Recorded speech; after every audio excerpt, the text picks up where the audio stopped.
participating today. We are being recorded.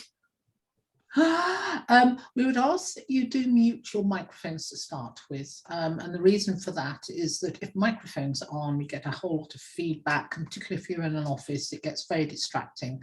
So please do mute your mics.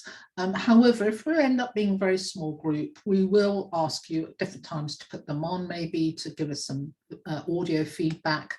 But also when you go to your breakout room, you'll be able to obviously have your mic on, but also your webcam, and to chat with the other people in your breakout rooms. Just a word of warning, when you come out of your breakout room back into this room, quite often your mics end up staying on. So just be aware of that. You might have to put them off. As far as webcams, keep them on, put them off. It's totally up to you. We'll aim to have ours on through the session. I might put mine off if it looks like the broadband is a bit iffy. What else? Chats. If you've been on these sessions before or been on Zoom in the last 2 years before, you'll find the chat icon, if you're on a PC or the equivalent, is at the bottom of your screen, little chat icon. Just use it. Please introduce yourself. Sally has said, hello everyone from rainy Devon. It's not quite rainy in Hampshire, just looking at my window, just grey and dismal after a very sunny morning. Nick, I'm sure, has got sun. I can see sun on his face, which is very frustrating for us. Sophia is in overcast Kent. I think it's coming across the country. But do please use chat throughout. We'll be asking you to, contribute what you are doing, delivering digital skills. Questions, there's a reaction icon as well. Again, bottom of your screen if it's PC. If you're on an iPad or iPhone or perhaps a tablet, you might find it's at the top, ditto chat. So reactions, if you'd like to do a thumbs up or a yes, having found the reactions icon, that'd be useful for us to see you've got it. So Sally has. Sophia has. Oh, this is terrible when there's only 2 of you.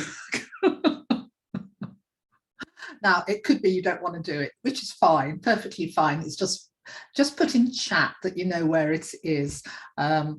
Or if you're on a machine that doesn't allow it very easily, then that could be a reason. What else? Yeah, make sure that the name you've logged on to this session with is the same name as you registered with. That's to ensure that we send out the email to the right person at the end of the session or when the emails go out. And Nick actually will double check on that, I'm sure, if the name that's in our participants list doesn't match the one he's got on his spreadsheet. We're fine so far. Sorry? We're fine so far. Fine so far, that's good. And there's someone in the waiting room, Nick. What else? Closed captions is available. Again, you'll find it at the bottom of your screen. Now, annotation bar, which we will be using, you will find if you go to the top of your screen where it's got I've saved or I'm sharing my screen, you will have something that says options. If you click on that, you will then have an annotate option, and we will be asking you to use that ideally as we get going. If for some reason you have problems finding it, don't worry. I'll just ask you to put, or Sally will ask you to put the information we're asking you for in chat. So, ideally, if you've got it, fabulous. If not, just one of those things. I'm going to move my face across a bit so I don't look at myself all the time. We are being recorded for those people that have just arrived. So you know that, and I think that is all the housekeeping. So let's get on with the show. So aims and objectives, as you can see, they're up there. It's very much this session, and those of you, and I recognise a couple of names, it's very much around thinking about how we can support you delivering the finding and evaluation in the standards. So about practical applications, about sharing information. So the objectives are there. What are the key components? Some practical approaches, and then also exchanging ideas. And we also give you some links to support options as well. Session outline, as you can see, what's it say in the standards, searching, evaluating, resources to support, and a review and feedback. So we've only got an hour, so it's not a huge amount of time and for a lot of information. So if we're thinking to start with about the standards,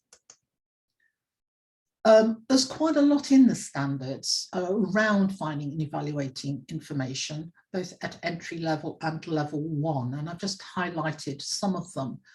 So here we've got all around the knowing and understanding terminology and concepts relating to web pages, so about what do we mean by website, hyperlink, etc.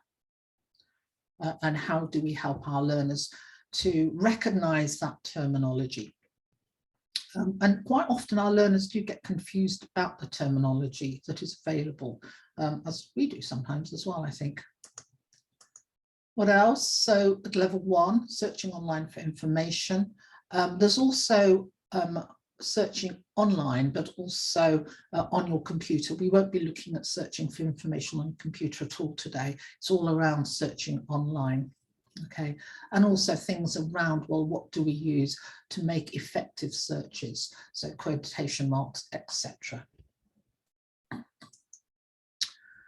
And then it's about identifying the relevance and reliability of sources, and we will look at that briefly in the evaluating section. So it's about being aware of what we're looking at and whether it's a scam website or not. And we've covered that. So I think the other important thing is it's a reminder about and mindful about professional standards, and also reflecting on what this training means for our practice. So in the professional standards, we can see the importance of developing ourselves as practitioners and staying up to date. And quite often, you know, we want to do it, but it's having that time to do it.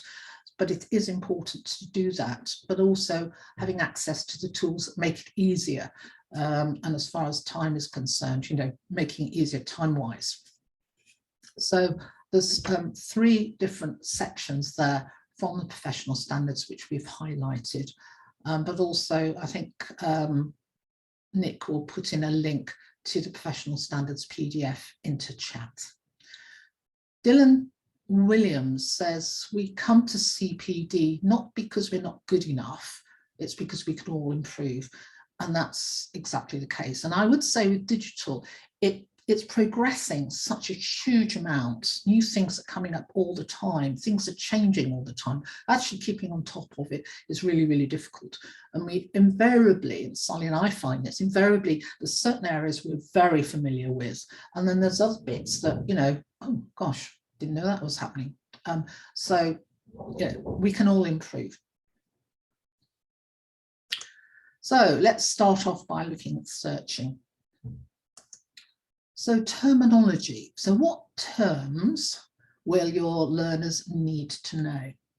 Okay, so Nick is going to put a link into your chat, which is to Mentimeter. And I don't know if you've used Mentimeter before, but it is really a useful bit of online software, which is really, really useful to use as a poll, as a feedback mechanism, whatever.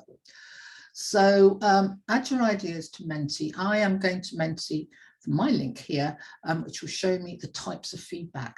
It'll allow you up to 4 terms, and then you just do a submit when you put the 4 terms in. So let's have a look, see what you've come up with.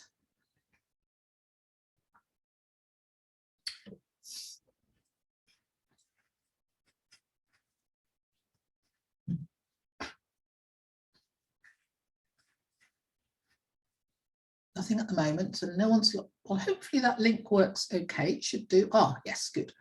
Now I can see that we've got one person here that's produced something.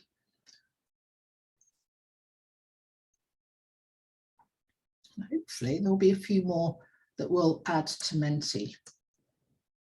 Is what we've got 4 participants with us, so hopefully we'll have 4 words.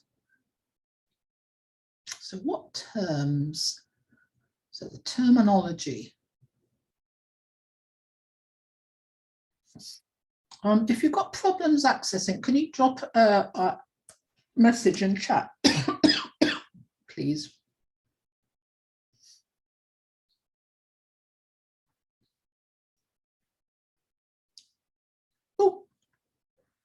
Oh, there's a whole lot that all come in at once. 3 people now. So safety, URL, fraud, web link, browser.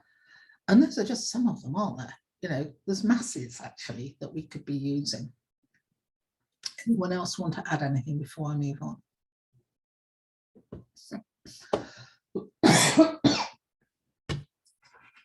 Apologies for coughing. Web link. Right, let's, oh, must be something else coming in. Yes. So as you can see, and there's lots of different ways that can be displayed in Menti. So it can be in blocks, it can be in the cloud like it is at the moment. So if you haven't used Menti, it's well worth taking a quick look and seeing how you can use it. Right, so let's go back.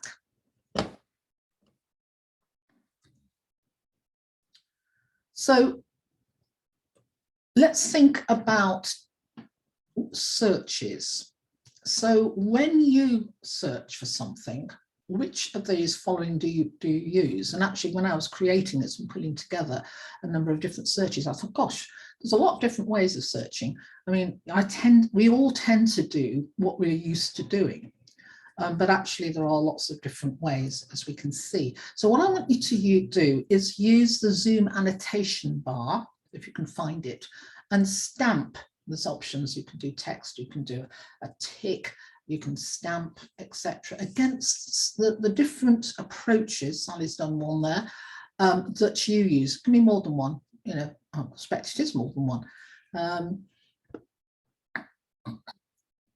I'll just allow you a minute to do that. If you've got problems accessing the annotation bar, and I think there's a couple of you who came in slightly after I explained that, at the top, or where you've got that Barbara is sharing her screen, there's a little options button. Click on that and it'll come up with annotation, and an annotation bar will come up. And then you can select the different options available. As I said, if you've got problems, just put something in chat, please.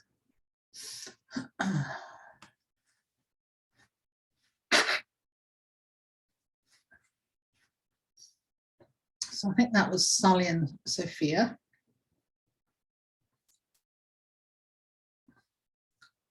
Nick's had something, single words.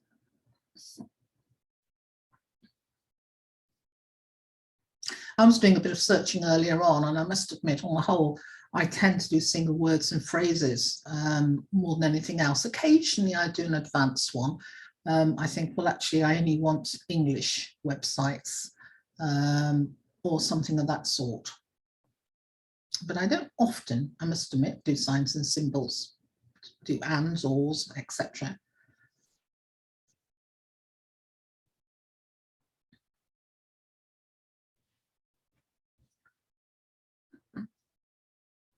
So while you're doing that, Google seems to be now the most popular search engine, but obviously it's not the only one. So put in chat, do you use any other search engines? Do you introduce your learners to other search engines other than Google? And if so, what? What alternatives do you use? Or do you use alternatives for specific things? Safari, yeah. Yeah, I use Safari on my iPad. I'll use the single and phrases. Yeah, Sally is saying she only uses advanced when searching for research or changing for looking specific media types.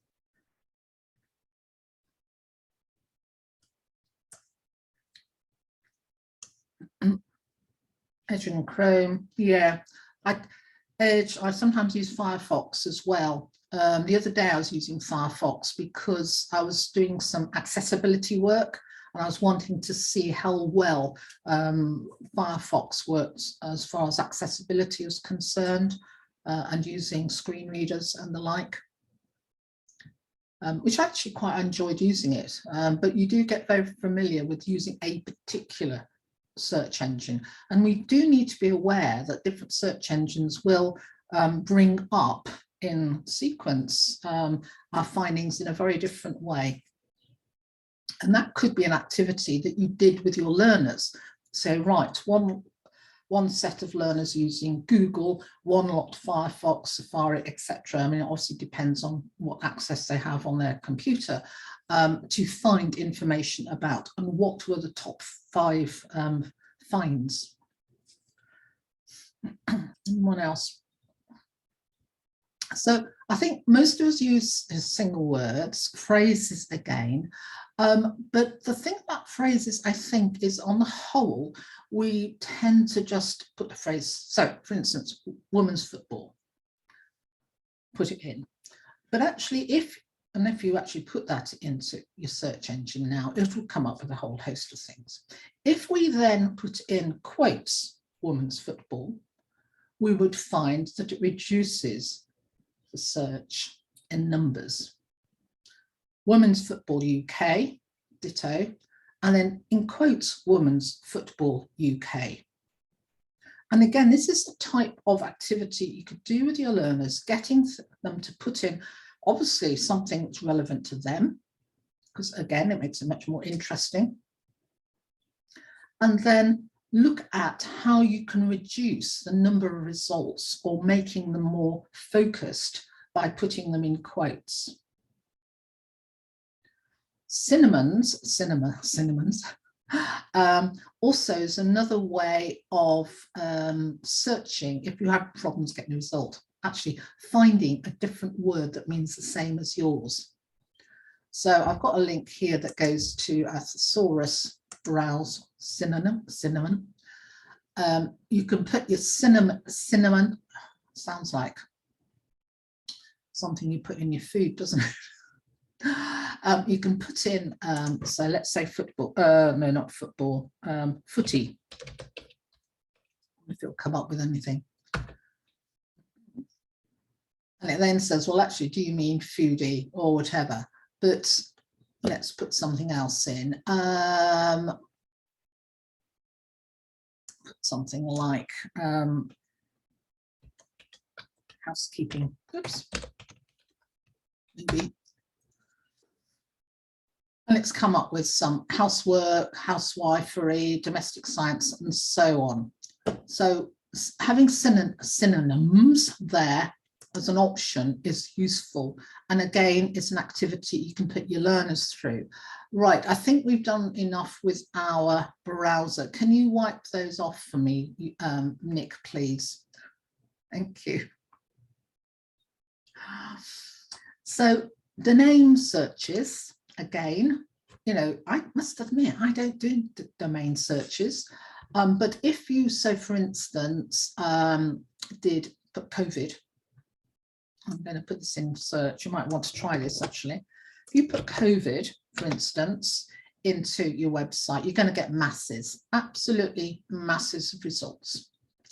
If you then put COVID UK, obviously you're going to get educational websites. If we put in covid.org.uk, they're going to be charities, advisory, official, that sort of thing. And you can also put site colon in front, followed by the URL, which I haven't done here. So again, it's about what is it we want to search for? If we don't want to have 1,000 million results, how do we focus it down? And this is something, again, you can do with your learners. You could do it with cards. So you could be a card matching exercise with, you know, you want to find out government information about what kind of, you know, and then some URLs that you could match it with. and obviously they're going to go for a gov.co.uk one. If it's educational or about a college, it would be anac.uk and so on. What else have we got? We've got content specific search video news. Again, there's a quick link on Google. Let me haul up Google. So we've got all these that again take us to the different parts. So I did a thing on cathedral towns. I'll come back to that in a moment. But you can find out where it is on a map, images around cathedral towns, news, shopping, and more, etc. The other thing is the advanced option, which is further down my little list.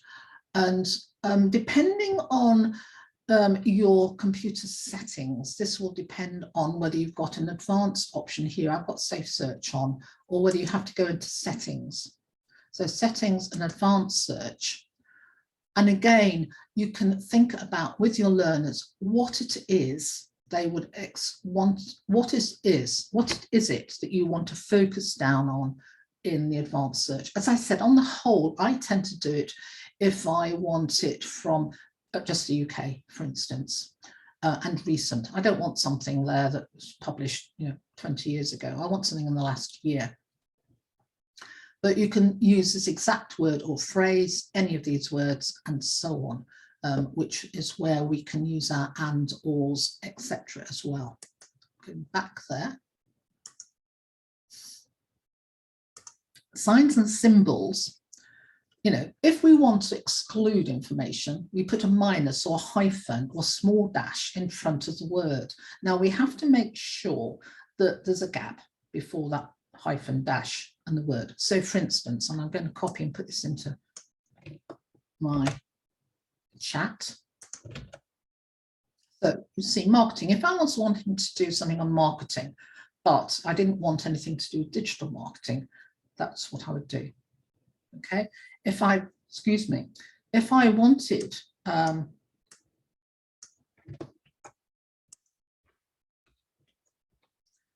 if you put that into your search engine, it would include digital and social, because our minus, although it's just before digital, there's not a gap there. Have a look to see the differences. And obviously you can use those operators, ors, ands, and not as well. And again, I think having a card activity where you've got the operators and or not along with the thing you're searching for, that they have to, you say, right, I want you to find something about that does not include. So for instance, you want to find something that is about flu, but not swine flu. Then they have to match the various bits up together. And obviously there's a wildcard option as well. There's quite a useful YouTube video, which I'm going to show you, which explains much more about.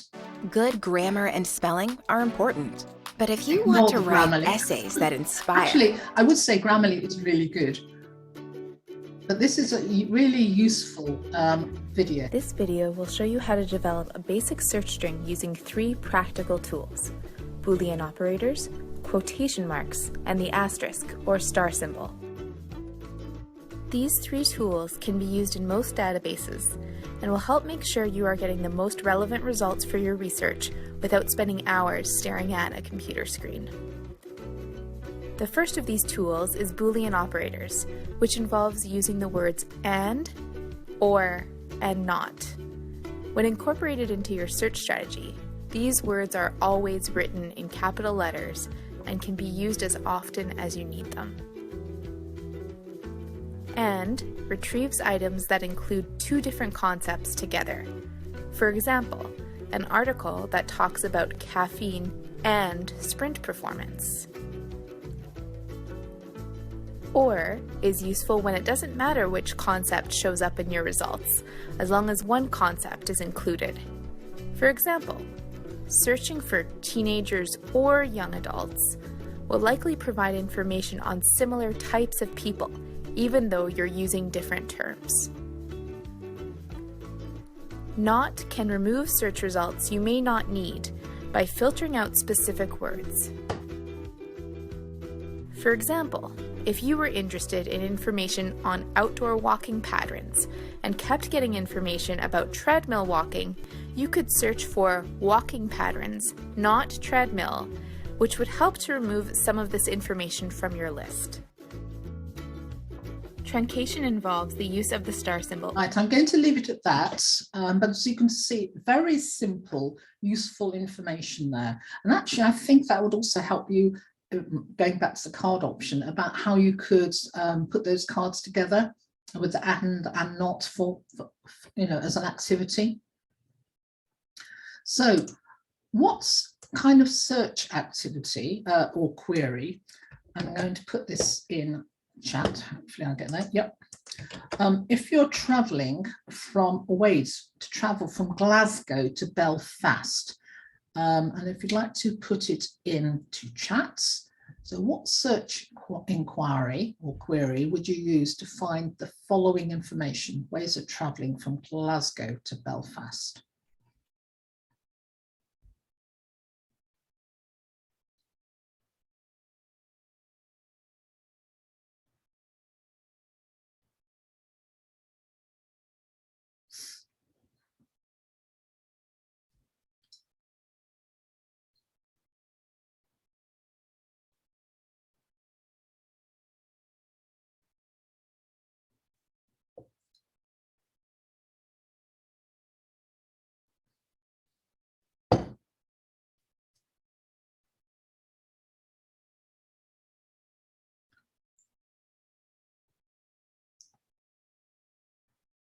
So next, they'll look for directions in Google Map, which would show routes by car, train, bike.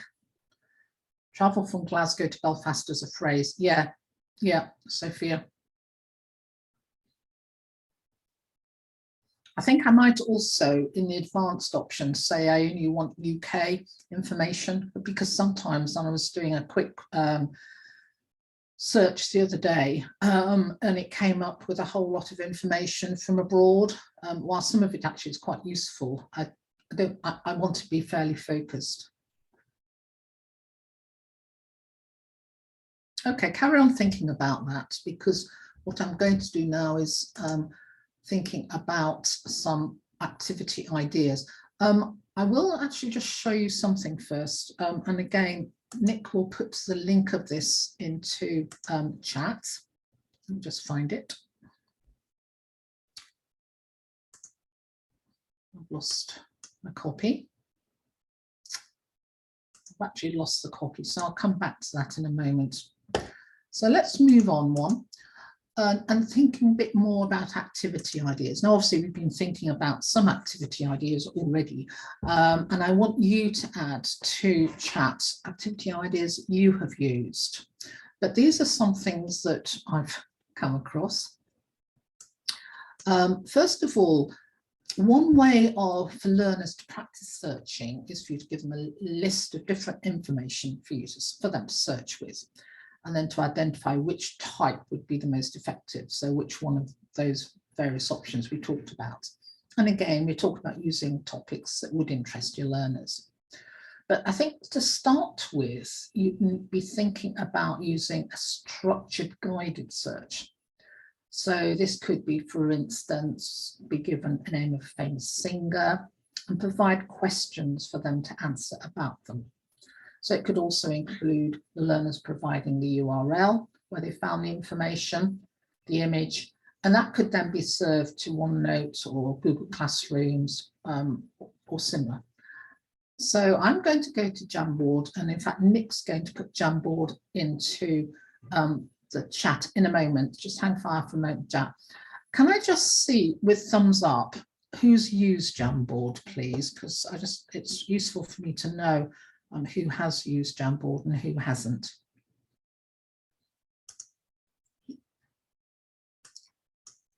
Excuse me.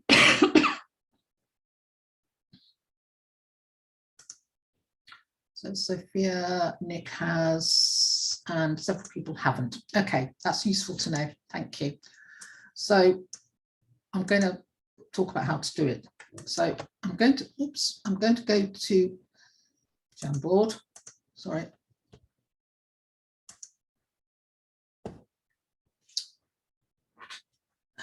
And Jamboard is really useful. Those of you who haven't used it before, I would say it is one of the most useful tools that has come out of Google.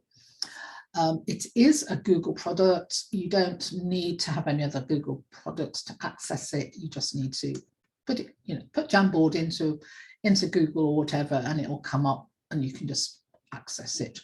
Obviously, you ideally register as well if you want to be able to go back into it at some stage. And you can share it with whoever you want to. Now, the other great thing about it, obviously it's got lots of options down here you can add. It's got a series of slides. So it means that if I move along, it's got 20 altogether. So you can duplicate the same activity times 20 and give one to a learner. You could get your learners to work collaboratively on one slide, times X. So quite often when we do this and have going to breakout rooms, 2 or 3 people, and then together collaboratively working on a slide, whatever that might be around. In this case, it's around searching. The other good thing about it is that you can differentiate. And Sally, do you want to pop in your experience about differentiation and Jamboard, if you can? You've got access to your mic at the moment. Yeah, sure. Yeah, when you use Jamboard, because you can have different slides, it means that you can put different activities or scaffold the activities on different slides. So if some of your learners need a little bit more help than others, then you can support them, maybe give them hints on the type of search they should do or keywords they could search for if it's vocabulary needs that they've got, ESOL or learners with literacy difficulties. So yeah, very useful for doing that. Lovely, thank you, Sally.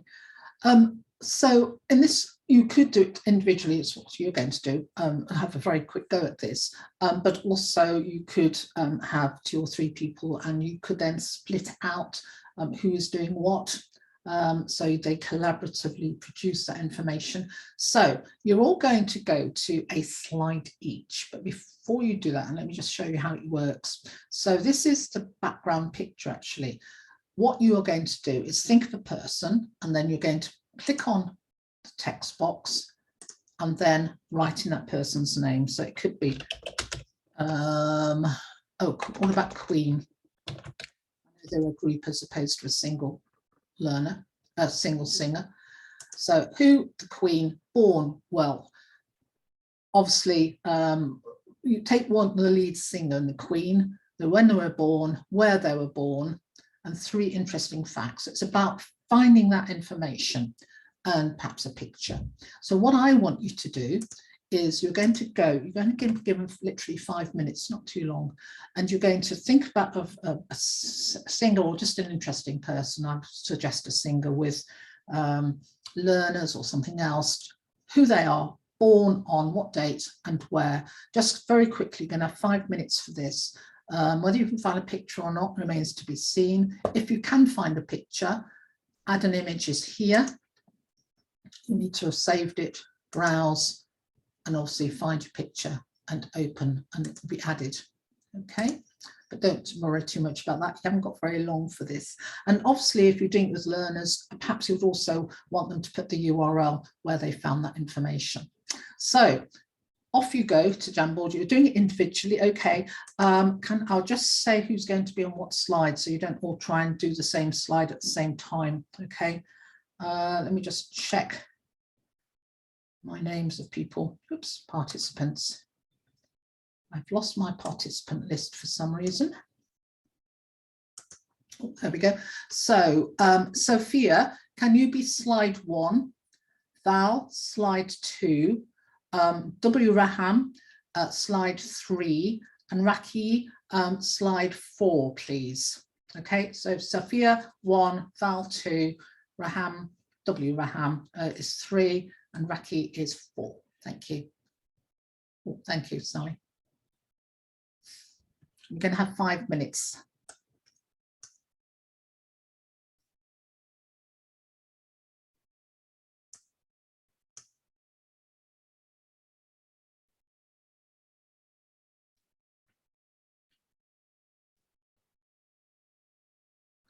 Ah, Val says they use Jamboard.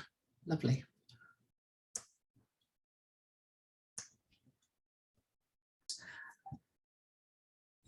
Focusing on learners accessing relevant sources of information rather than just gathering information. So it makes a really good method for learners to find information from the internet.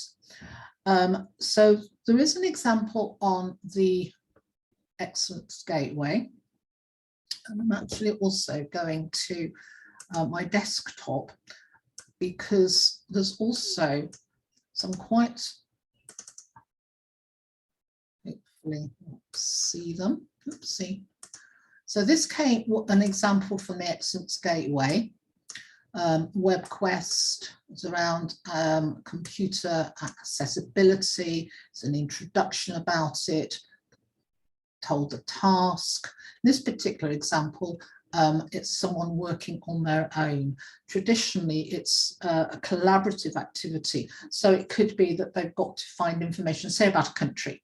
So one person goes and finds out what kind of money they have, perhaps, an exchange rate, perhaps. Someone else finds about the weather, and obviously it's different times of the year about that weather. Someone might find out about the culture.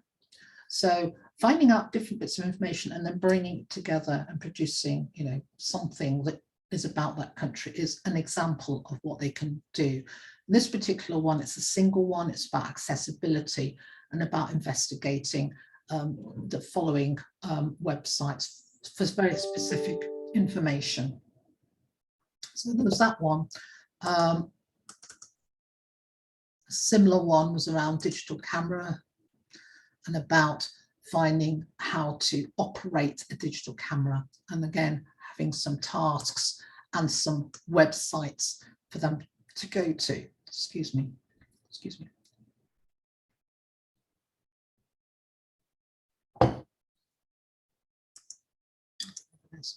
So if you haven't seen WebQuests at all, that is a really useful way of introducing your learners to finding information, and Nick has put some links in. The other thing I thought was quite interesting, I've put this in, which is, I don't know if you use it, where on a Sunday Times, there's a Where Was I quiz in the sports, in the travel area. And you have to go on Google, basically, or a search engine to find the information, to find out where they were. Now, in this particular one, I'm just going to leave you, how long are we doing? Oh gosh, right, I need to move on. But in this particular one, the vital information to start off by looking at was here, down here, was around where is it?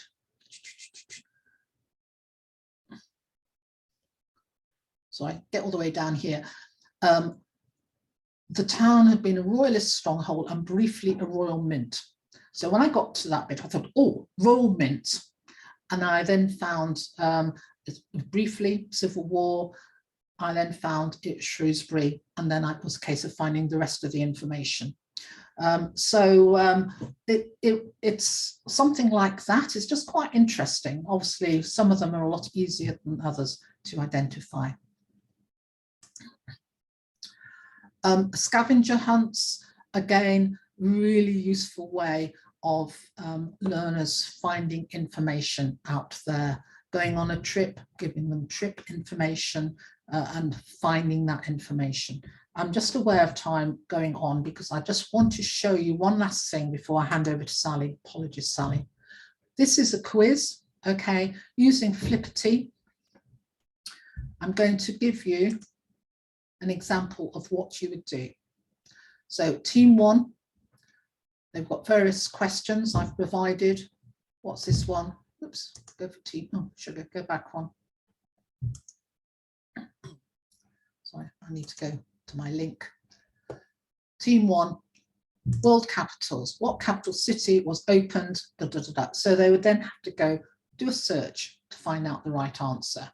And then you click to find the right answer. Then they get it or they don't, and so on. So I didn't know that. I thought she was English, I must admit. So you can increase the number of teams, you can decrease the number of teams, you can change the titles, you can change the questions as well. Flippity, go to Flippity. Let me just go back. Lots of different options they've got there. This is the one that I was looking at, the instructions. There are limitations, but the instructions, basically you use a Google spreadsheet template that they provide, and there's lots of information about how to make changes and how you change categories within it. And I think it's a great way, very interactive, get your learners going to find out their answers. You give them a time that they've got a minute or whatever to do it, because otherwise if they have, you know, infinite amount of time, they want to most likely find that information. So if you haven't come across Flippity, it is really useful bit of software. I am now going to finish because I'm going to pass over to Sally. Sally, apologies. I don't know where time has gone again. Over to you. That's not a problem, Barbara. I just need to make sure I've shared everything. There we go. So we've been looking at how you search for information on the internet. And in this section, we're going to look at how your learners then evaluate that what they're looking at is a valid website. I mean, this is particularly important in terms of fraud and cyber fraud, which I know we've covered in a previous webinar. So we'll point out where you can find our previous webinars in a moment. First of all, though, let's just watch a video. So just wait for it to start. It should be a quick video, 40 seconds. Please let me know if you can't hear it.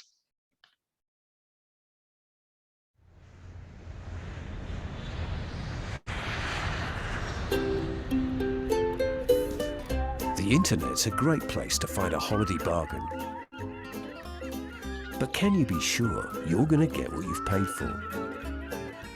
Well, with our app-to-approved Travel Essentials Guide, you can relax, knowing you've made all the right checks. Don't get scammed. For free expert advice, visit us at getsafeonline.org.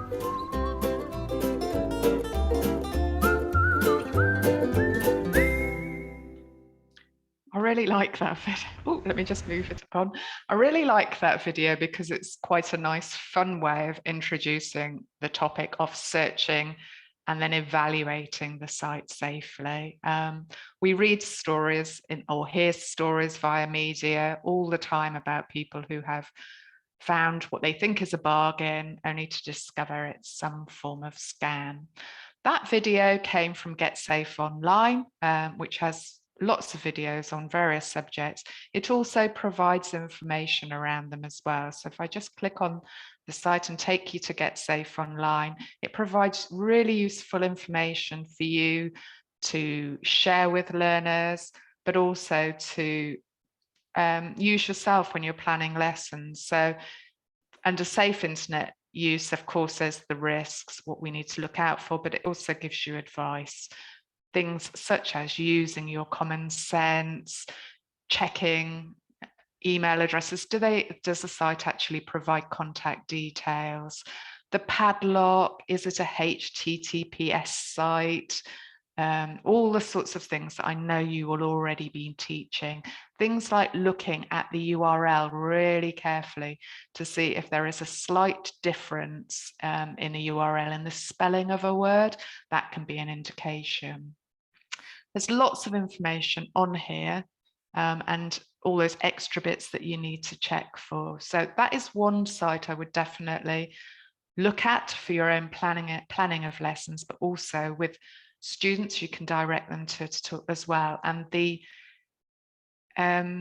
choice of videos on there are really good. Sorry, I'm just trying to get back to the PowerPoint. There we go. Another site that is useful in your planning is the Action Fraud website. And Action Fraud are our national fraud and cybercrime reporting centre, and they have information around certain things. So that was a holiday fraud, and they have a whole page on holiday fraud, which again talks about how to protect yourself, but also how to spot the signs and how fraudsters get away with it. So you could have a discussion about how do they do this. Things like they're using images, so that their sites are really, really well made. They're making them using actual stolen photographs and things like that. So they are worth looking out for. And on this site, on the Action Fraud website, they've actually got a whole area of different customer fraud sections, but whole area across all sorts of sections, but on customer fraud itself. And if you look at this, it opens up the opportunity for you to deliver this topic, searching and evaluating sites using different themes, using different topics. So you might at some point during the course with your learners look at holiday frauds, which is covered here as well. Well, we've just seen the holiday fraud, so that's covered on both of those sites, Get Safe Online and Action Fraud. You then might want to look at something like ticket scams, which are really common, again covered on both sites with a video on Get Safe Online about that, and then information here. It could be that you want to look at shopping or medical scams, where people think they'll go for a medical assessment or buy something online to test, I don't know, their particular issue with a certain food type or whatever, or buying cheaper pills for themselves or pets and things like that. So there's all sorts of ideas that you could use there. So that's some ideas from us. What we'd like you to do is we haven't got very long, so I don't know whether to send you to a room or just to get your ideas here. Perhaps we should just get your ideas actually in the room. So I'm going to stop sharing my screen in a minute. And what we'd like you to do is perhaps share some of the ideas that you are using in your own delivery for delivering safe, for searching and also evaluating sites. What activities have you done in your own practice when delivering essential digital skills so far? Has today triggered any other ideas? So I'm going to stop sharing. And would somebody like to turn on their mics and say what they've currently tried or thinking of trying? I have been through all the links and I will try all of them. I already tried the Jamboard, but a few other things like Flippity and a few further tools, they will be really beneficial. Thanks for that. You're very welcome, Talit. Have you actually been delivering these particular competences with learners? So have you been delivering how to search online and evaluate websites with learners yet? Yes, I do, but not quite often. Is it like 1 or 2 lessons? I think it will be useful if I do in all of the lesson, like for 5-10 minutes. So I guide them to like a citizen guide website, those websites which are relevant if they want to find a letter or a relevant email. So that's where I guide them for those tools. But these tools will be equally beneficial if I'm teaching something relevant to fraud, or if I'm teaching something relevant to digital skills.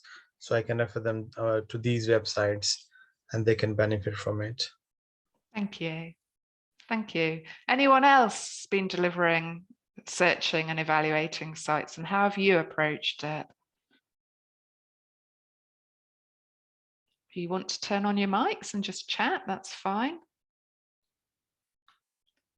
If you've got an issue with the mic, then please just pop something into chat. I haven't really taught it as an individual kind of lesson, but I do sometimes embed some of these things as we do other things on the computers. But I definitely want to introduce them, you know, to and not and or, just to also help them to reduce the amount of options that come up, because that wastes a lot of time in a lesson if they keep looking and looking and looking and they can't find, you know, something that they particularly want. So that's definitely something that I'm going to be doing soon, I think. Thank you, Sophia. I mean, Barbara's idea of using web quests is also really useful for reducing that amount of search time by only giving them maybe 3, or directed searches, only giving them 3 websites to actually look at that you've already kind of evaluated because you know that they're quite easy to follow. That can be really useful for scaffolding, finding simple websites to start with that you direct them to, and gradually more complex websites with that perhaps are harder to navigate, especially with our entry 3 learners. Okay, so we have another one come through from Wahida. It's on in chat. So trying to deliver to pre-entry learners is very difficult, especially with low IT and language skills. Going to give more directed websites like government and local council websites. I mean, they're a good place to start as well, aren't they? Because they're relevant and you can find topics of interest on them. Thank you. Right, I am going to move on. So I'm just going to share my screen again. Please, we'll carry on the discussions on the Essential Digital Skills website. So let's have a look at where you can find resources to support you with this. And of course, there are the Essential Digital Skills CPD modules to help you cover the different sections of the standards and competences of Essential Digital Skills. And of course, there is a whole topic on finding and evaluating information, which includes searching online and effective search techniques. So please do go and have a look at those resources, and Nick will have shared the link with you. Also on the site where we can carry on the discussion, you will find that there is the community of practice. And again, Nick will share that link with you. It allows you to search for specific things. So other teachers who have shared how they deliver different subjects or share resources with you. And it highlights another search method, which of course is a search cloud, or a cloud full of words. But if you click on them, it will take you off to look. So being safe there would give you some online search options. So another form of searching that we haven't actually mentioned today. And again, you can search and filter the site itself. So please do carry on the conversations about these webinars on that site. And although this doesn't cover teaching, searching online for learners, it is there to help you with your own digital skills practice. So on the same platform, you'll find the EdTech resources, which are part of the Digital Teaching Professional Framework. And they cover all sorts of digital skills that we as teachers need.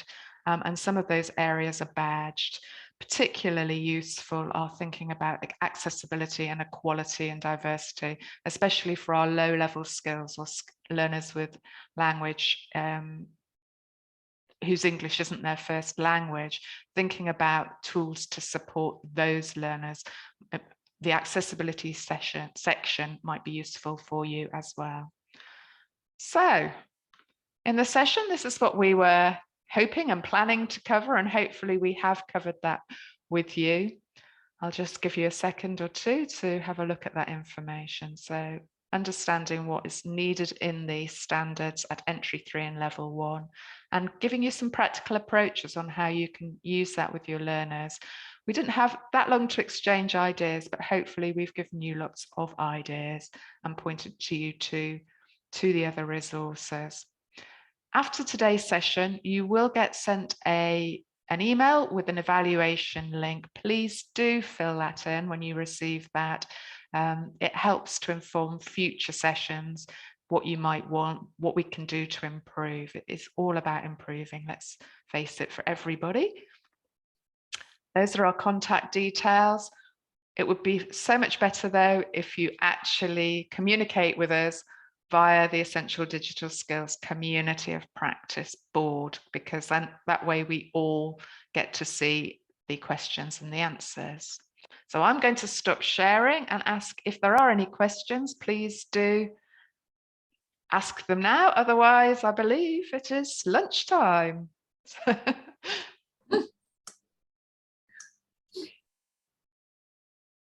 So thank you, Raki.